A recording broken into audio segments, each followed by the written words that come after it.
Released in 2003 by developer Black Cactus, Warrior Kings Battles is a real-time strategy game and sequel to the 2002 game Warrior Kings. At a time when RTS games were massively gaining popularity, Warrior Kings Battles had some very interesting and unique mechanics. Set in the fictional world of Orbis, the landscape takes inspiration from continental Europe. Unlike the first game, Warrior Kings Battles abandons the narrative storyline for a more Grand Conquest gameplay style. This does leave the campaign lacking slightly, but apparently Black Cactus wanted to focus more on improving the gameplay elements. There are 22 regions in total, each rewarding the player with extra resources, increasing population limit, or advancing in each of the game's alignments. Alignments are one of the unique mechanics in Warrior Kings. Essentially there are three factions. Imperial, a strong, defensive, god-fearing faction which utilises strong infantry and cavalry while having access to some magic spells. Renaissance, an all-round faction focusing on human ingenuity and technology. They have access to gunpowder and powerful siege weapons. Pagan, a faction which focuses on attack, being able to summon monsters and demons while being able to recruit strong infantry and cast powerful spells. Alignments are not picked before the start of a mission as in most games. You can pick your alignment on the fly. For example, if you were to build a maypole, a pagan building, you would then be unable to build a church during that game, as these are from different alignments. This way of deciding your faction through what buildings you create is a very unique mechanic and allows you to test out all the different alignments during the campaign. There are also two hybrid alignments, Pagan Renaissance and Imperial Renaissance, which as the name suggests is a mixture of two. Going this hybrid route rewards you with unique units which you cannot get from going a pure route. The most noticeable feature of Warrior Kings Battles is the art style. It is a full 3D world which gives it a great feeling that it is a living, breathing world. Admittedly the textures are quite dated now, but I think that gives the game some character. There are three resource types: materials, which is either wood or stone, stone producing twice the amount of resources as wood; food, which is produced by your farms; and gold, which is either mined from nodes on the map or can be bought using materials. There are resource boosting buildings such as sawmills and windmills, which will double your wood or food production respectively. Food upkeep is an interesting feature in Warrior Kings Battles. Rather than spending a set amount of resources on a unit as in most RTS games, each unit also has a certain food upkeep cost. This is to represent the unit consuming food which you are producing from your farms. Without any upgrades, a farm supports 4 units. If you have more units than you can produce upkeep for, then you will start losing food and eventually your units will begin to starve and take damage. It is worth noting that not all units consume one food unit. Some consume none, while others can consume upwards of 5. A group of over 8 of the same type of unit can be put into a formation. There are 4 formations in total: line, column, wedge and orb. While a useful mechanic, the formation system is not without its flaws. Units can regularly bug out due to poor pathfinding, endlessly trying to reform in a perfect line, which can be frustrating at times. When it works though, it is a great feature. Training dummies can be built to train almost all units. This is definitely a worthwhile tactic as it increases attack damage of your units by roughly 25%. It does not cost anything to train units other than the initial cost of building the dummy, and each dummy can train 4 units at a time. Combat is the same kind of rock paper scissors format which we've come to expect from strategy games. Light infantry beats heavy infantry beats heavy cavalry, and heavy cavalry beats light infantry. There is also a light cavalry unit type which can be used to harass most units but will often get beat by heavy cavalry or light infantry. You then have your siege weapons which, as the name suggests, are effective against buildings and large groups of units. There are also naval units which you cannot build during the campaign.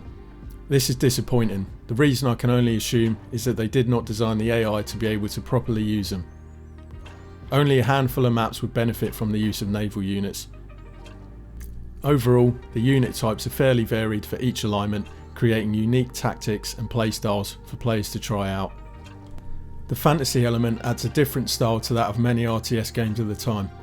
The Pagan alignment, for example, can summon powerful monsters which are used as siege weapons.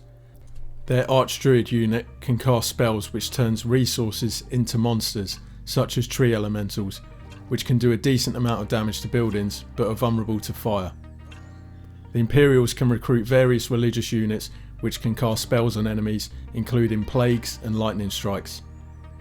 Both Pagan and Imperial can summon their own giant monster unit. For Pagan it is Abaddon, a huge devil-like unit which cannot be controlled but will attack the enemy, dealing huge amounts of damage. For the Imperials it is the giant Archangel unit, which works in the same way as the Abaddon.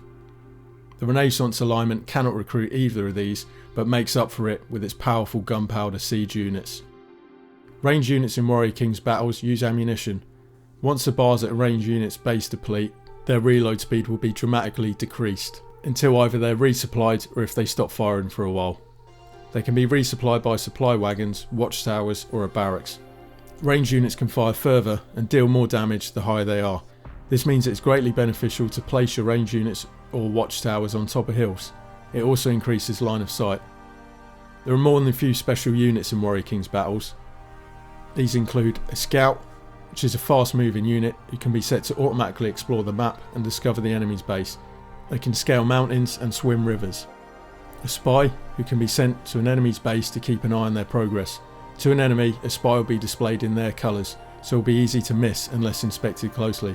They can start fires, blow open gatehouses, and with certain upgrades can spread heresy and cause enemy peasants to convert to your side. Succubus, similar to the Spy, the Succubus will appear to an enemy to look like one of their peasants. She can cast spells, one being to zombify an enemy peasant who will then be able to be controlled by you. The zombie can then cause other peasants to cease working. Sapper. A sapper can build stakes to create defences and can also build a few different siege weapons such as siege tower, battering ram, trebuchet and even a rocket launcher. There are many more unit types which can be recruited, with the unique unit types only being available to certain alignments. The maximum population cap in Warrior King's battles is 800, which is pretty impressive even these days. It enables you to have huge battles through skirmish or even multiplayer. Even in 2021, there is still a dedicated community for Warrior King's battles, hosting games and even still creating mods. There are some mods which improve AI behaviour, as in the vanilla game the AI does not utilise all the units available to them. On the plus side, the AI can adopt some interesting tactics, such as probing your defences.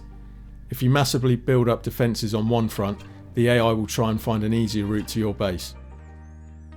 The skirmish mode has a variety of settings to change, from starting resources, population limit, and even adding barbarian tribes which will attack any other player. The game comes with a Valhalla mode, which casts away the usual RTS tropes of base building and instead lets you recruit an army with pre-allocated points. This is an interesting game mode which is rarely seen in other strategy games, and certainly gives it a bit more variety. Whilst the game shows its age at times, it is one of my favourite real-time strategy games of all time, with some genuinely original mechanics not seen in other games. The thing lacking is a strong narrative storyline, which was featured in the first game, but if you enjoy playing traditional skirmish games as in most strategy games, then you'll have a lot of fun with this one. Although lacking a storyline, I find the campaign engrossing enough to play through the whole thing while still enjoying it. If it wasn't for the progression mechanic in the form of spoils of war, I think it might have become a bit boring. If you're looking for a storyline driven campaign, then maybe it's worth checking out the first Warrior Kings game, but Battle should be given a go by anyone who's a strategy fan. It is the loyal following which keeps this game alive. The fact that 18 years since its release there are still mods and updates being created goes to show you that it's a game still worth investing in.